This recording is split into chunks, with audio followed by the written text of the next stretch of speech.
My daughter and her husband cleared out $195,000 from the investment account my late wife and I had spent 31 years building together. 2 weeks later, my son-in-law was cutting the ribbon on a brand new craft brewery with his name above the door, wearing a smile I'd seen him rehearse 1,000 times at family dinners. 3 months after that, his phone rang on a Tuesday morning, and I heard him screaming at the wall of his empty bar because every account he owned had been frozen. I want to tell you exactly how that happened. My wife Carol passed in March, 2 years before any of this. Pancreatic cancer, 9 weeks from diagnosis to the end. She was 61 years old, and she made the best peach cobbler in Williamson County, and she never raised her voice at anyone in her life, not once that I ever witnessed. 34 years of marriage, and I still caught myself turning to say something to her when the news came on at night. The grief doesn't leave. It just learns to share the room with you. Our daughter Ashley was 33 at the time of the theft.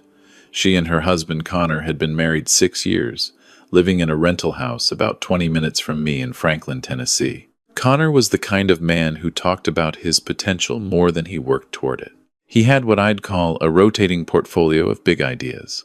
A food truck he sold at a loss, a sports memorabilia business that never moved past a website, a real estate license he obtained and never used. My daughter was a middle school art teacher and patient with him in a way that sometimes made me wince. I spent 26 years as a fraud investigator for a regional insurance company before retiring at 62.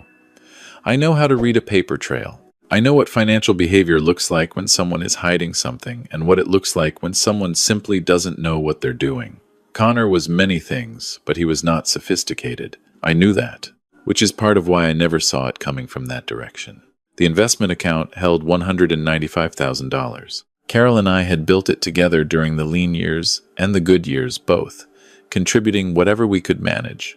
Watching it grow across 3 decades, the way you watch a tree you planted grow in your backyard. We had listed Ashley as a joint beneficiary with transfer on death rights, meaning the funds would pass to her outside of probate when I died. Standard planning for a parent who wants to spare their child the courts. What I had not done, and what I deeply regret, was update the signatory access after Carol passed. For a brief administrative window, while the account was being restructured through the estate, Ashley had been granted limited power of attorney to manage affairs on my behalf. I was not well in those weeks. The grief had taken something out of me physically, the way it sometimes does, and my physician had me on medication that made the world feel gauzy. Ashley handled paperwork. I trusted her. The limited POA had technically expired. But the brokerage, through a clerical failure I will not detail beyond saying it cost them significantly in a subsequent civil action, had not properly closed her access. Connor found out. I don't know exactly how the conversation went between them, but I know from what came later that it was Connor's idea and Ashley's silence that made it possible. I discovered it on a Thursday morning in April. I had scheduled a consultation with an orthopedic surgeon about my left hip, which had needed replacing for 2 years, and I was finally ready to move forward. I logged into the brokerage account to verify the funds were available and intact before scheduling the preoperative appointment. The balance was $4,311. I sat at my kitchen table for a long time, long enough that my coffee went cold. I kept refreshing the screen the way you do when a number doesn't make sense, as if the page might correct itself. The transaction history showed a series of withdrawals across an 11-day period in late March, each one structured just below the $10,000 reporting threshold. Classic structuring. I recognized it immediately from my professional years. Someone had done a little homework or gotten lucky guessing at what would attract attention. I called the brokerage and spent 90 minutes on hold, and then with 2 different representatives who were apologetic in the specific corporate way that means they are terrified of liability. They confirmed the withdrawals had been authorized under the power of attorney documentation they had on file. I didn't yell. I told them I would be following up in writing, and that they should preserve all records associated with the account. Then I drove to Ashley's house. Connor's pickup truck sat in the driveway, brand new. A red Ford F-250 with chrome trim still gleaming. I recognized it as a truck he had mentioned wanting for 2 years, the specific model and color. One of those passing comments men make about things they can't afford. I parked on the street and sat there for a moment looking at that truck. Ashley answered the door. She looked at my face and something shifted in her expression, something I had never seen on my daughter's face before and haven't been able to fully name since. Not guilt exactly, more like the face of someone who had been waiting for a knock on a door and had spent a long time hoping it would never come. I asked her what had happened to the account. She told me she didn't know what I was talking about. She said it with the slightly elevated pitch and the sideways glance toward the hallway that told me Connor was somewhere nearby, probably listening. I told her the account held $4,311. I told her I needed my hip replaced. I told her I wanted to know where the money had gone. She started crying, which was real crying, not performed. And she said everything would be okay and that she loved me and that maybe I should talk to Connor, and then she went to get him, and I stood in my own daughter's doorway and felt something inside me go very quiet and very cold. Connor came out with his hands in his jeans pockets and his chin slightly elevated, which was a posture I had seen him use when he was preparing to hold a position. He said he could explain. He said the money was a loan, not a theft, that he had only intended to borrow it temporarily to capitalize a business opportunity, and that he had been planning to repay it with interest before I ever noticed. He said this with the conviction of a man who had practiced the speech enough times to half believe it himself. I asked him to show me the loan documentation. Any promissory note, any written acknowledgement of the debt, any communication between himself and Ashley in which the word loan appeared. He said it had been a family arrangement, informal, that families didn't need paperwork between themselves. I told him that was not a loan. I told him that was theft. I told him I would be speaking with an attorney, and I left. I want to tell you that I went home and made a plan immediately, with cold precision, the way it might sound in retrospect. The truth is, I sat in my living room for 3 hours, looking at a photograph of Carol that sits on the end table beside the couch, the one from our trip to Asheville in 2018 where she's laughing at something off camera. I sat there and I thought about the fact that the money we had saved together over 3 decades had been used to buy a red pickup truck and something else I didn't know about yet. The something else became clear 10 days later when my neighbor Gerald called me to mention he'd driven past a new business on 5th Avenue South with a sign that said, Ridgeline Brewing Company, grand opening next Saturday, with my son-in-law's name listed among the founders in the window signage. I drove past it that evening.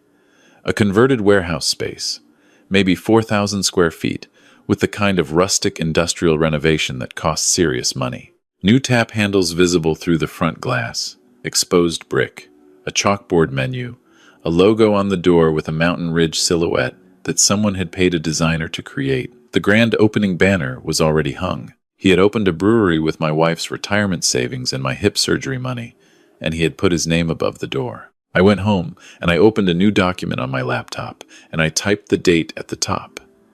Then I wrote down everything I knew in chronological order.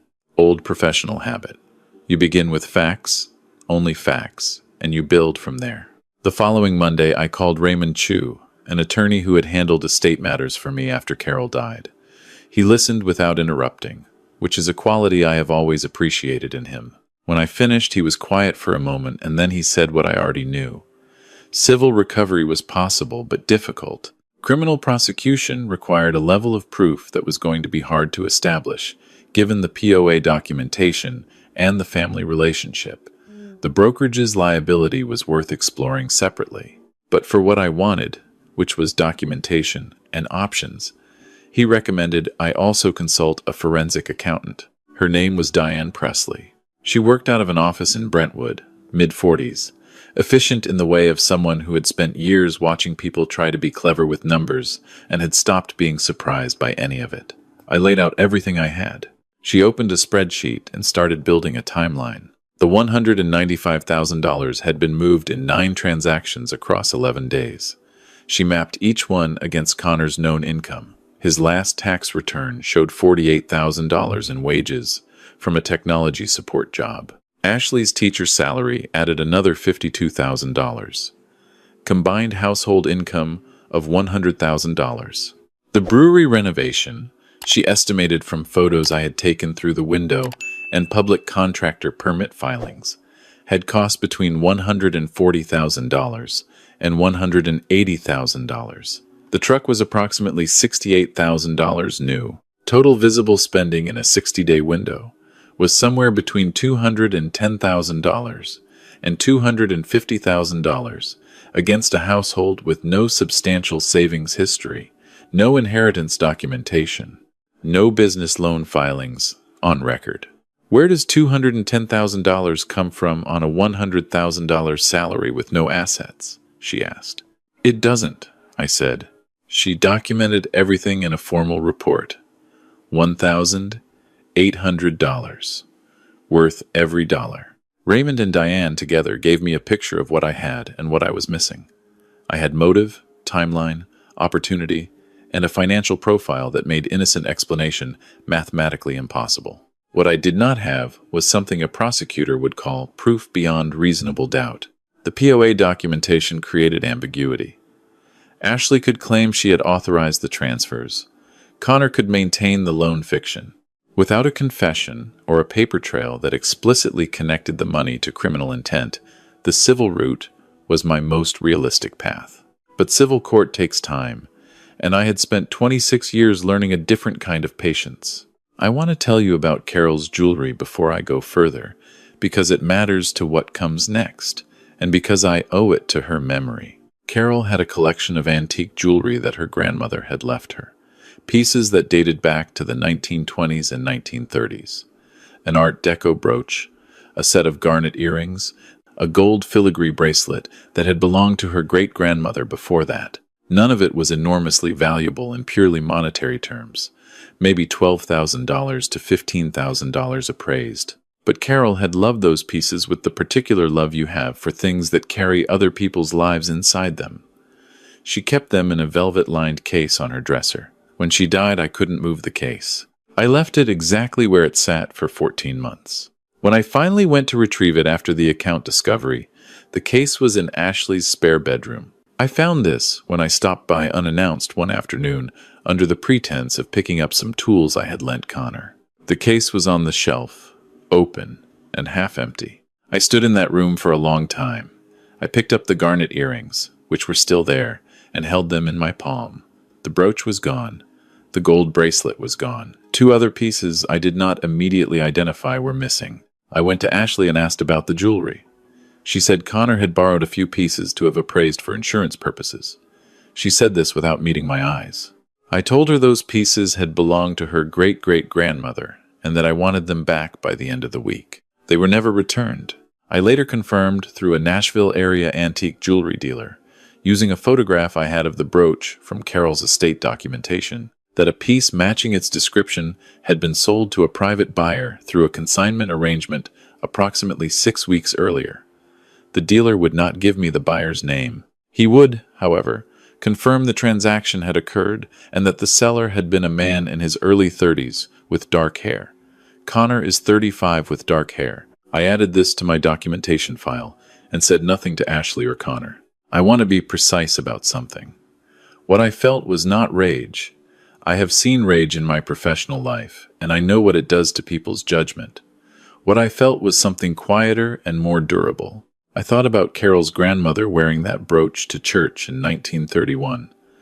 I thought about the chain of hands it had passed through to reach Carol's dresser. I thought about a man who had never earned anything difficult in his life, selling it to a stranger for walking around money.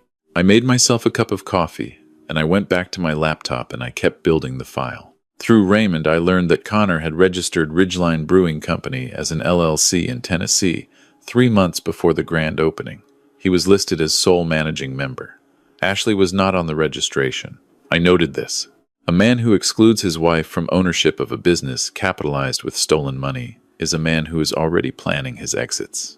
I also learned, through the public records Raymond pulled, that Connor had been delinquent on state and federal tax obligations for tax years 2021 and 2022. He had made partial payments but never cleared the balances. Total outstanding with accumulated penalties was $11,240. Tennessee participates in a tax lien certificate program, similar to many states, in which the government sells outstanding tax debts to private investors. The investor pays the debt, becomes the creditor, earns interest at a statutory rate, and if the debtor fails to pay within the redemption period, can pursue collection, including liens against business and personal property. Raymond explained this to me with measured language and the slight pause of a man making sure his client understood the implications. I understood them completely. I told him to establish a limited liability company for me. Something generic. He suggested Blue Ridge Consulting, LLC. I told him that was fine. I told him to register it with me as sole member, himself as registered agent, and to use his office address for all correspondence. I authorized Blue Ridge Consulting, LLC, to purchase Connor's outstanding tax obligations from the state. Total acquisition cost: $11,24. Connor now owed me money. He simply didn't know it yet. The grand opening of Ridgeline Brewing was on a Saturday in early May. I drove past it twice that day. The parking lot was full. String lights were on inside. I could hear music from the street. There was a line at the door. He had built something with my wife's money, with my retirement, with her grandmother's brooch, and people were standing in line to celebrate it with him. I drove home and I watched the Tennessee Titans highlights, and I went to bed at 10 o'clock. I didn't sleep much, but I didn't act recklessly either. 2 weeks later, I accepted Ashley's invitation to a family dinner at their house. I had been declining her calls and texts for a month, and she had escalated to showing up at my door twice, crying in a way that was partly performance and partly real. The two things wound together in her the way they are in people who have done something they can't fully justify to themselves. I went to dinner. I brought a bottle of wine. I sat at my son-in-law's table in the house my money had been partially paying for, and I ate the meal my daughter had cooked, and I asked Connor polite questions about the brewery. He was expansive on the subject. Occupancy had been strong the first 2 weekends. He was developing a flagship IPA and a seasonal wheat beer. He had a local food truck partnership in place for weekends. He was looking at hiring 2 additional staff members. He talked the way men talk when they are slightly drunk on their own success, when the thing they have built is newer than their doubt. I asked about financing. He said it had been a combination of personal savings and a private investor he declined to name. I smiled and poured more wine and let him talk. Do you know what gave him away? Not a drunken comment, not a slip.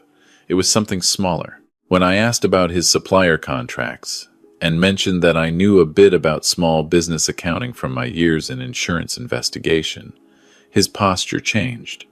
The expansiveness contracted. His eyes went to Ashley for a half second, and she looked down at her plate. That glance told me everything I had already known. I left early, thanked them for dinner, hugged my daughter at the door. She held on a beat longer than normal, and I let her, and I felt a kind of sorrow that had nothing to do with the money.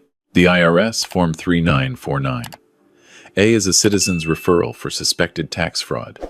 It is anonymous. It is untraceable. It exists specifically for situations in which a private individual has reason to believe someone has failed to report income accurately. I completed the form on a Sunday afternoon in early June. I was methodical about it. Taxpayer name, business name, address, tax year. Then the factual description. I documented the $195,000 withdrawal from a third-party investment account, the timing of the LLC formation, the physical scope of the renovation relative to the declared income of the principals, the sale of antique jewelry through a consignment dealer. I noted the structured transactions, each one below the reporting threshold. I submitted it electronically, printed the confirmation, filed it. Then I waited. Waiting is the hardest professional discipline. I had spent 26 years in fraud investigation, learning that the impulse to move too quickly is what destroys most legitimate cases. You build the pressure, you let it accumulate, and then you apply it from multiple directions simultaneously when the target is most extended. I had explained this principle to younger colleagues for decades. Now I was applying it to my own son-in-law. The brewery was doing well through June and into July. I drove past it occasionally, and the parking lot was usually active on weekend evenings. Connor had posted photos on social media, which I monitored through a profile my neighbor Gerald's wife had created for me when I explained I needed to observe without being seen. The photos showed a full tap room, events, a logo merchandise line, a canned beer launch party. He was all in. This mattered.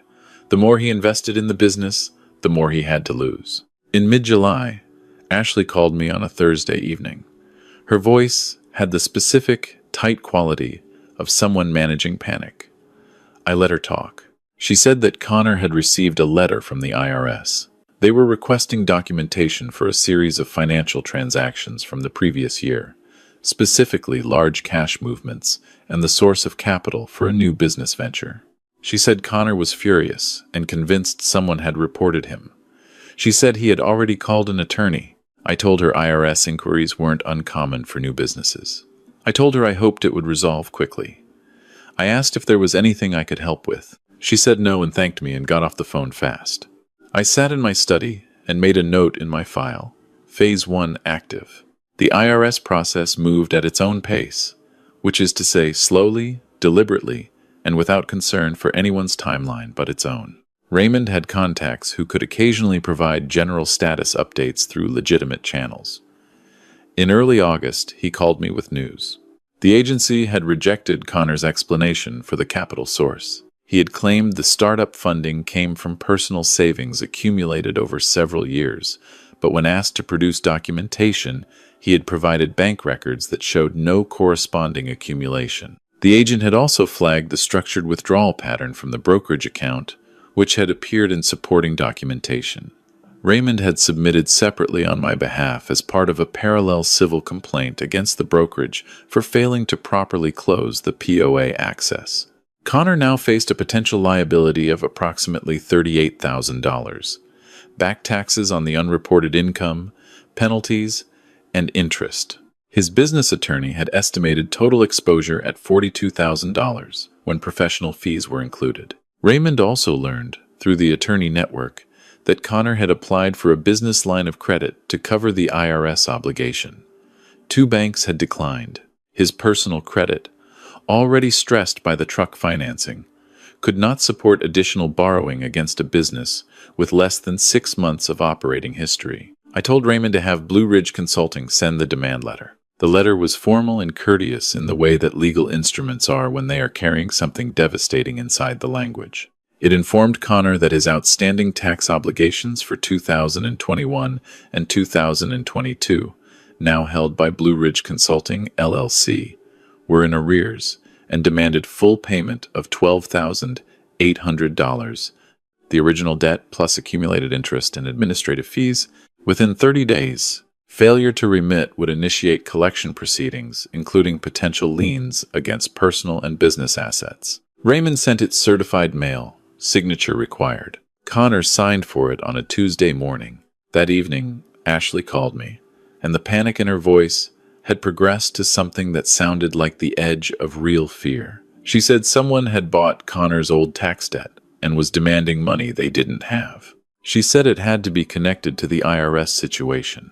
She said Connor thought someone was targeting them. I told her it sounded stressful.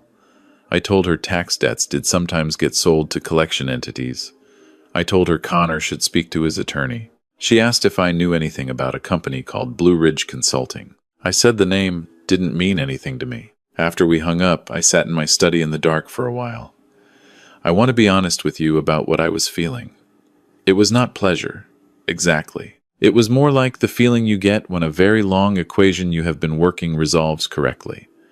Satisfaction is the closest word, but that doesn't quite cover it either. I was thinking about the velvet-lined case on Carol's dresser. I was thinking about the transaction history on that brokerage account. I was thinking about a line of people standing in a parking lot waiting to celebrate something built with theft. The walls were closing correctly. That was what I felt. I maintained my distance through August. No contact with Ashley or Connor except when Ashley called, which she did several times, with varying degrees of distress. I was consistently sympathetic and consistently unhelpful. The IRS had formally assessed the liability at $39,500, including penalties. Connor had arranged a payment plan at $1,200 per month. His truck payment was $890. His brewery's commercial lease was $4,200. His residential rent was $1,850. His payroll for 2 part-time employees added another $3,000 monthly. His revenue, which Raymond's contact had estimated from the business registration filings and liquor license records, was running approximately $18,000 to $22,000 per month, gross. After cost of goods and operating expenses, his net was likely under $6,000 monthly. He was spending more than he was making. In late August, I stopped by the brewery for the first time. A Wednesday evening, not busy. I sat at the bar and ordered a beer and looked around at the renovation work. Someone had done good work with the space. The brick was genuine. The bar top was solid wood. The tap system was commercial grade. My money had built something real, something I could look at and touch. The bartender was a young woman who told me the IPA was the most popular pour. I finished my beer and left a good tip and drove home. The following Tuesday, Connor appeared at my front door. I had been expecting this. I opened the door before he knocked, which startled him, and I stood in the doorway without inviting him in and waited. He had the documents in his hand, the Blue Ridge Consulting demand letter, and his face was the red of a man who had been building to this moment for days. He said the company was mine. He said he had hired someone to trace the LLC ownership and they had found me. He said this was harassment and that his attorney was preparing a lawsuit. I told him I had purchased a legitimately held tax debt at a public sale, which was a legal transaction available to any private citizen. He said he knew I had reported him to the IRS. I told him I had submitted information about suspicious financial activity, which was every citizen's legal right. He stepped closer. I did not step back. I want you to hear something clearly, I said. I know what you did. I know what you and Ashley did to that account. I know about the jewelry. I know about the brooch that belonged to Carol's grandmother. I know about the consignment sale. I know the exact amount you structured out of that account in 11 days, and I know exactly how you spent it. He opened his mouth, and I kept talking. You built that business with money you stole from a dead woman's retirement savings. You sold her grandmother's jewelry to strangers. And you looked me in the eye at a dinner table and told me about your IPA like I was supposed to be proud of you. His anger had shifted into something else. Not quite shame, more like fear recognizing itself. I can't pay $12,800, he said. His voice was different now. 30 days, I said. Pay in full, or I begin collection proceedings against the business. He started talking about payment plans, about time, about how the business was just getting going, about how Ashley would be destroyed if he lost it. He talked for several minutes, working through variations of the same argument, and I stood in my doorway and I let him finish. 30 days, I said again, and I closed the door. I called Raymond the next morning and told him to prepare for foreclosure.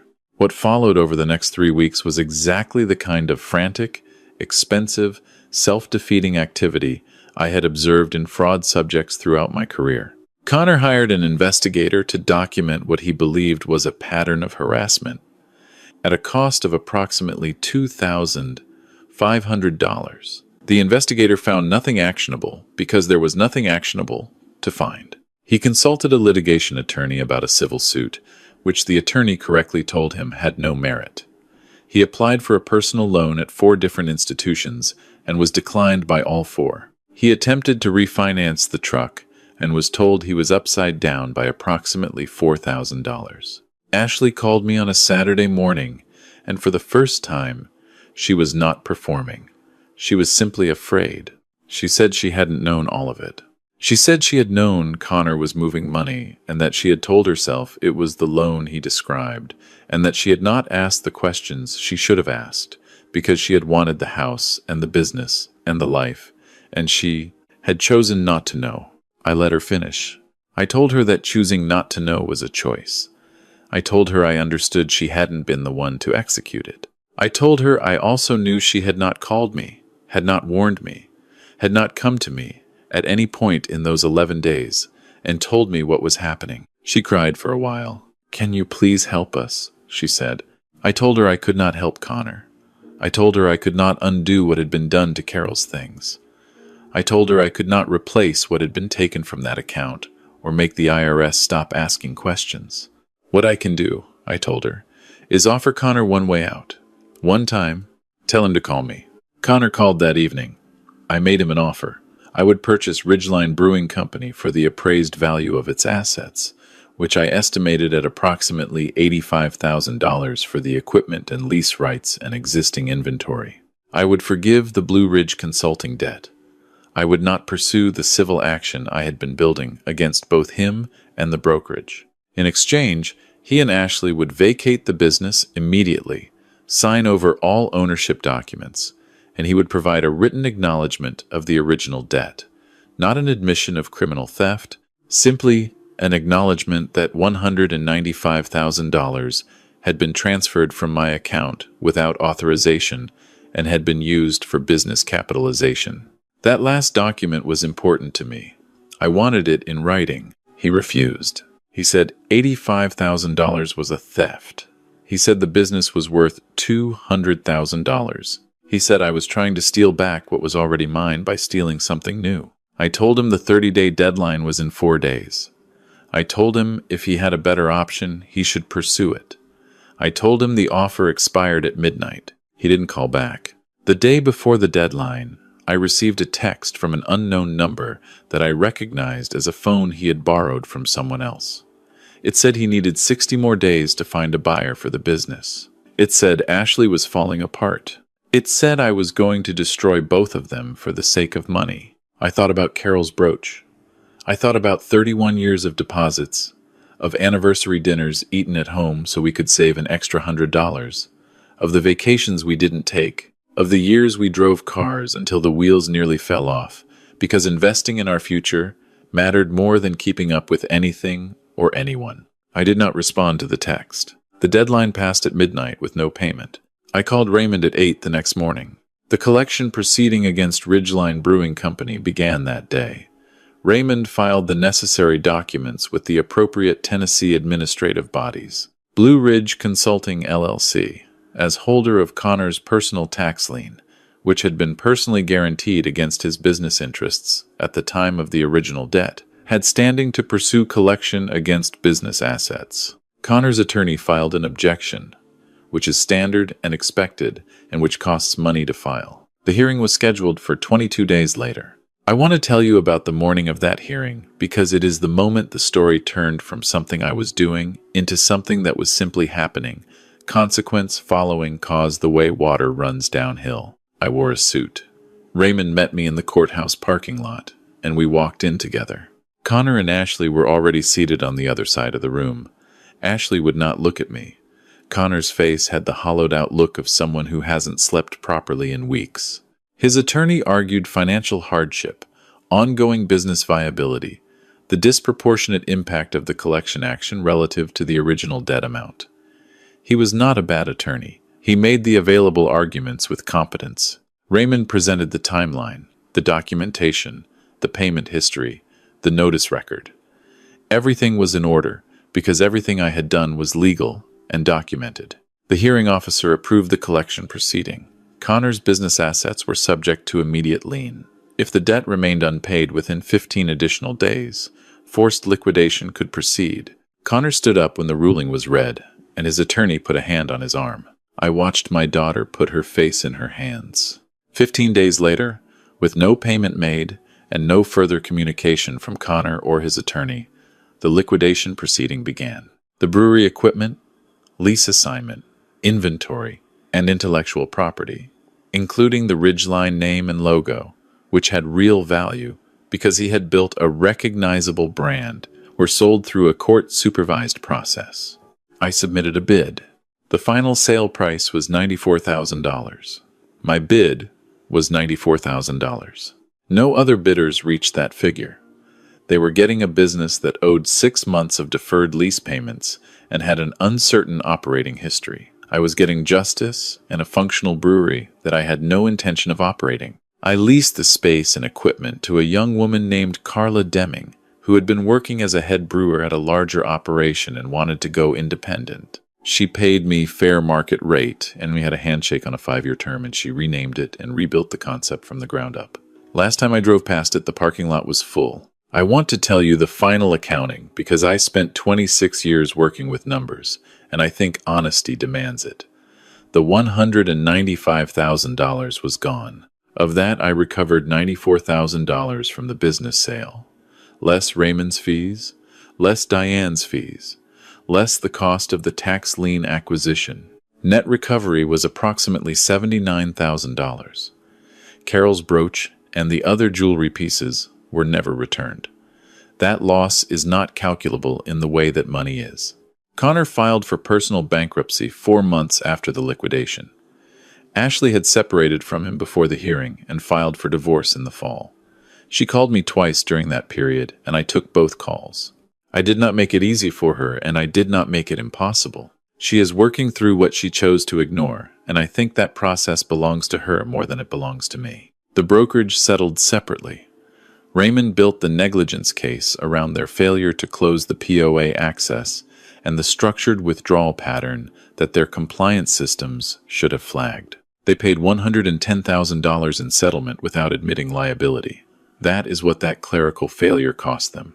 Between the business recovery and the brokerage settlement, I recovered approximately $189,000 of the $195,000. My hip was replaced in January. The surgery went well. I walked without pain for the first time in 2 years. There is a photograph of Carol on my end table, the one from Asheville, where she is laughing at something off camera. I don't know what she was laughing at. I've tried to remember, and I can't. But I know the laugh, and I know the sound of it, and I know that she spent 34 years building something real alongside me, and I know what happened when I let that something fall into the wrong hands. I did what I could with the tools I had. I followed the money. I used the law. I was patient when patience was what was needed, and I was specific when specificity was what the moment required. I did not break anything that wasn't already broken. Some nights I still think about what my daughter chose not to ask. About the 11 days she watched those transfers happen and told herself the story she needed to tell herself. I think about the weight of that choice and what it costs a person to carry it. That part of this I have no resolution for. Some things don't resolve. They just become part of what you know about the world and the people you love. The sun goes down early in November in Tennessee. I was sitting on my back porch when it dropped behind the tree line, and the yard went the specific shade of blue it goes just before dark, and the air smelled like leaves and wood smoke from somewhere down the block. I stayed out there until I couldn't see my hands in front of me. Then I went inside and locked the door behind me. It was finished. If this story meant something to you, please hit the like button and subscribe to Frost Vengeance. Drop a comment and tell me what time it is where you're watching from right now. And if you want to hear what happened next, the video on the left is waiting for you.